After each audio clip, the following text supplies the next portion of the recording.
Hamilton's Hats by Martine, Osborne and Axel Scheffler.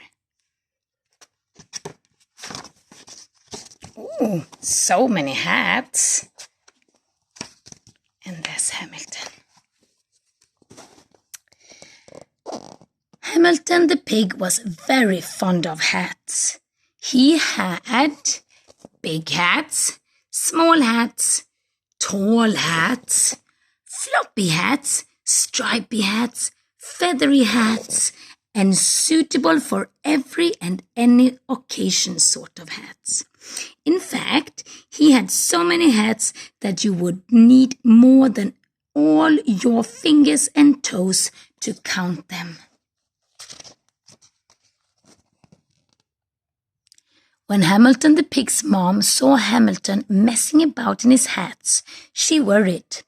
"Hamilton," she would say, "you're a very vain little pig, and I do not know what is to become of you. You have many lessons to learn in life, and you will learn none of them from hats." But Hamilton did not listen. He was too busy tipping and cocking, racing and straightening, and doing all the other things you do with hats, like balancing them on his nose. One day, Hamilton the pig was out and about when he bumped into a giraffe. Hamilton was wearing a tall, teetering, high as a chimney sort of hat.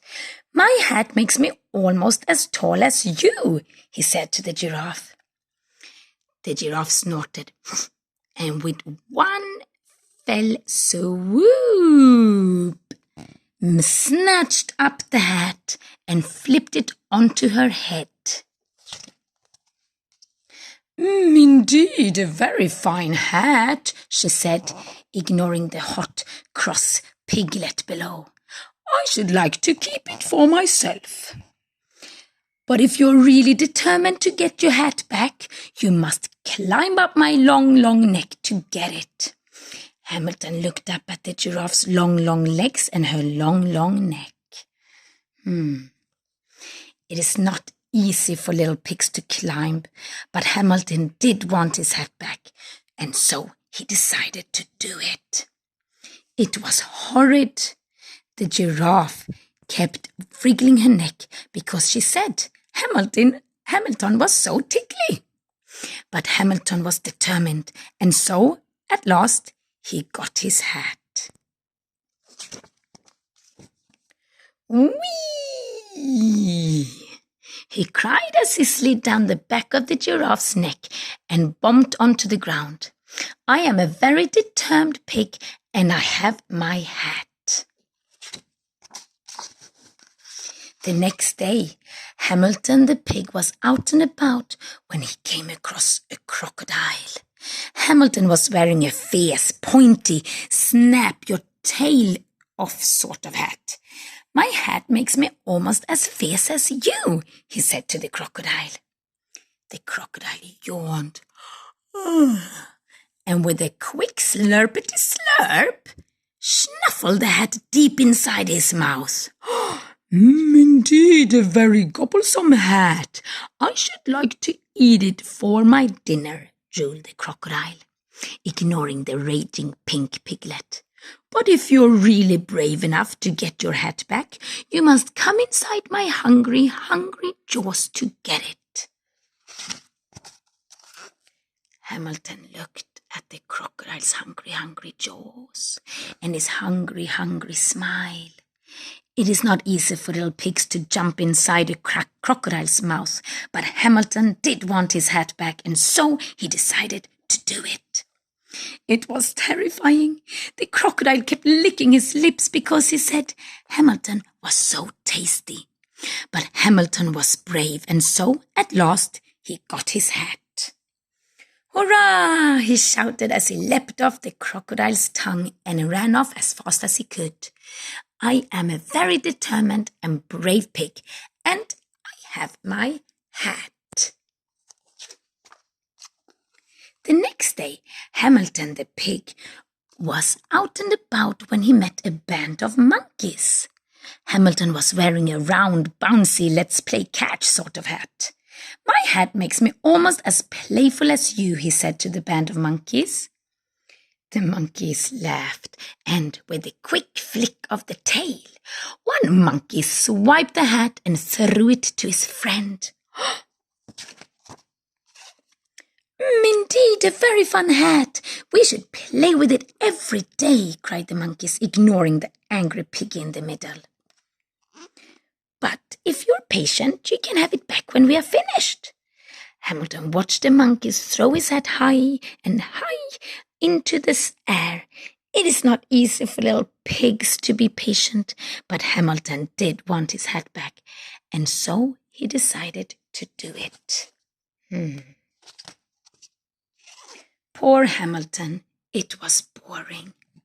The monkeys played for hours because they said it was such fun teasing Hamilton. But Hamilton was patient, and so, in the end, he got his hat.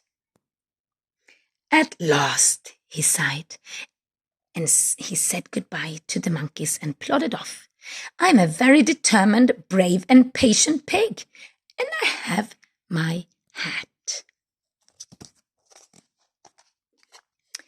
The next day it was cold. Brr.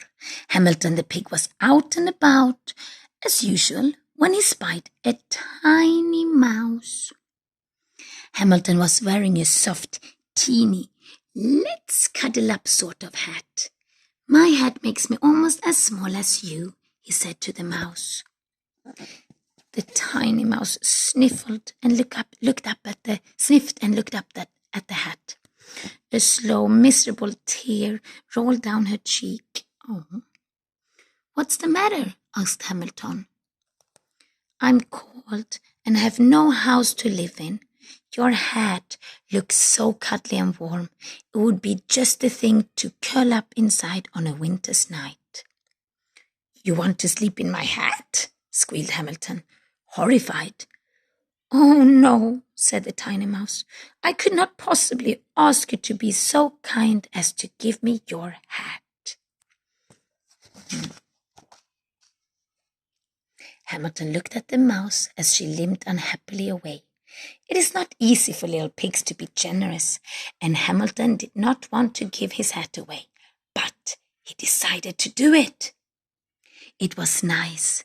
The mouse kept shaking his hand and saying thank you, because she said Hamilton was so kind. Ah, said Hamilton, I am a very determined, brave, patient, and kind pig, but I have no hat. So, happy, hungry, and hatless, Hamilton the pig arrived home and set to work on a new and very special hat. With all the animals that he had met these last few days, he's creating a new hat as a memory.